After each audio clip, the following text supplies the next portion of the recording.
Hi అండి, welcome to my channel. మా మిద్దె తోటలో బంతిపూలు పూసినాయండి. ఇవి ఇంకా ఉంచుదాము అనుకున్నాను, మళ్ళీ ఇప్పుడు తుఫాన్ అన్నారు. మొన్న తుఫానికి చాలా ఇవి పువ్వులు కాళ్ళు ఇరిగిపోయి పడిపోయినాయండి.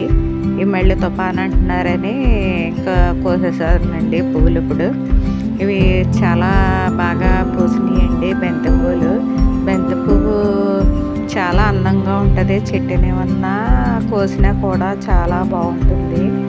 ఇవి ఇలాగా బంతిపూలు కోసినాయండి. ఇవి ఇప్పుడు బంతిపూలు కోస్తున్నాను. రేపు ఎలాగా కార్తీక పౌర్ణమి కదా, పైన ఏమో తుఫానుగా ఉంది. ఇంకా ఉంచితే ఇవి మళ్ళీ తుఫాన్ వస్తే మళ్ళీ ఇవి కాళ్ళ ఇరిగిపోయి మళ్ళీ పుయ్యవనండి. ఇవి నేను బంతిపూలు కోసానండి. ఇవి బంతిపూలు చాలా ముద్దుగా ఉన్నాయి. ఇవి మా మిద్దె తోటలో పువ్వులండి. కనకాంబరాలు కూడా పూస్తున్నాయి.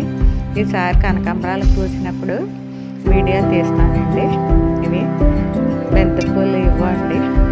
ఇంకా మొగ్గలు లాంటివేమో ఉంచేసాను.